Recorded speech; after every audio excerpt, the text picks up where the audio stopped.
Alors salut à tous et bienvenue les amis, on se retrouve aujourd'hui pour une nouvelle vidéo sur VAP37 concernant la Cold Steel sans mode. Alors elle est vraiment super canon, moi je vous la conseille vraiment, je viens de la tester, je l'adore. Je vais vous la présenter, donc elle se présente dans une boîte cartonnée comme ça, souple. Vous l'ouvrez, vous avez à l'intérieur comme ceci, vous avez donc la box qui est là-dedans, je vous la présenterai dans quelques secondes. Vous avez toute la paperasse, là. Donc ici, le mode d'emploi, je ne vais pas vous le déplier, c'est en français et tout, vous avez du français, de l'anglais, etc. Je ne vais pas vous le déplier, on est sur une vraie carte de France. Vous avez ensuite le chargeur en USB comme ceci, pour la recharger tout simplement et faire les mises à jour. Donc vous pouvez tout aussi bien acheter un adaptateur secteur sur le site vap37.fr, c'est disponible, il n'y a pas de souci. Donc le câble USB ici, et après vous avez les différents documents. Là, donc vous avez le document concernant les accus, donc vous pouvez y mettre un accu 20700, 21700 et 18650 avec un adaptateur. N'oubliez pas, si vos wraps sont abîmés, rewrappez-les, c'est hyper important. Vous avez ici le certificat d'authenticité de la cigarette, tout simplement, du mode, et ici le certificat de garantie. Voilà, on va passer maintenant à la box. Donc vous l'ouvrez, c'est une pochette qu'on peut mettre à la ceinture, comme ceci, vous voyez, hop, ça se clipse à la ceinture, tout simplement. Voilà, vous avez un scratch ici, vous déschratchez et on passe au mode qui se présente ici comme ceci. Le seul truc qu'ils n'ont pas très bien pensé avec cette petite sacoche qui se clipse à la ceinture, c'est que on peut pas y mettre le mode plus un accu ou un cliromiseur, ça passe pas en hauteur, ou alors sinon pour les bonnes couturières, faites un petit trou ici, recousez ça proprement. Enfin moi je suis pas couturier, j'en sais rien. Je vous laisse donc profiter du visuel du mode, donc il se trouve comme ceci, tout simplement, chargeur et mise à jour là. Moi je vous conseille de charger vos accus toujours avec un chargeur externe, hein, c'est beaucoup plus facile. Donc pour mettre l'accu, vous dévissez en bas, vous avez deux trous de dégazage qui sont ici, vous dévissez en bas ici, c'est un alliage en laiton, donc il n'y a pas de souci, ça tient vraiment, c'est du très bon matos.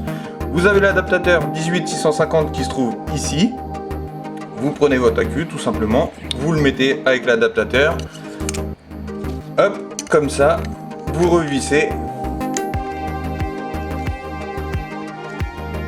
gentiment, comme ceci. Une fois que ça c'est fait, 5 clics comme d'habitude pour allumer, voilà. Là je l'ai réglé, donc elle est pré-réglée à 35 watts en fait, par rapport à la résistance que moi j'ai mis sur mon cliromiseur.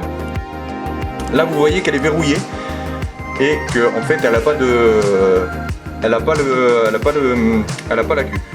Donc vous pouvez choisir les modes, donc normal, soft, strong et back. Voilà, moi je choisis normal. 3 clics, vous rentrez dans les réglages, power, temp, curve, bypass, volt et back. Moi je me mets en power, normal, voilà. Là vous pouvez changer les watts, elle va jusqu'à 120 watts, donc c'est vraiment assez puissant, 120 watts ça commence à faire.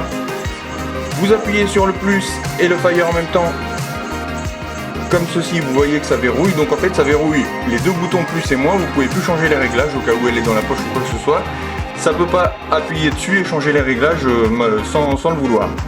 Vous pouvez toujours allumer sur fire, ça marchera. Là elle me dit qu'il n'y a pas d'atomiseur, c'est normal. Pour déverrouiller, toujours pareil, plus et fire en même temps. Voilà, c'est déverrouillé, vous pouvez changer les réglages. Vous appuyez sur moins et sur fire en même temps. Ça change l'écran en fait, ça tourne l'écran, c'est fait exprès pour les droitiers gauchers. Vous appuyez, hop, voilà, on remet à 35 watts. Vous appuyez sur plus et moins en même temps et fire, donc au milieu en fait, tout simplement. Et là ça verrouille votre écran.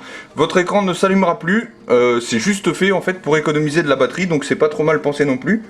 Vous rappuyez en même temps, ça déverrouille, votre écran est accessible. Moi j'y visse dessus un cliromiseur TFV8, vous pouvez y visser des cliromiseurs jusqu'à 25 mm, donc ça laisse un large choix quand même, comme ceci.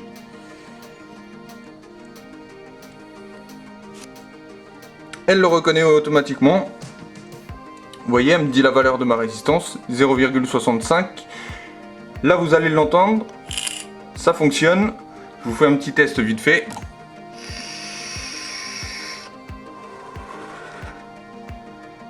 Voilà, on voit que ça fonctionne.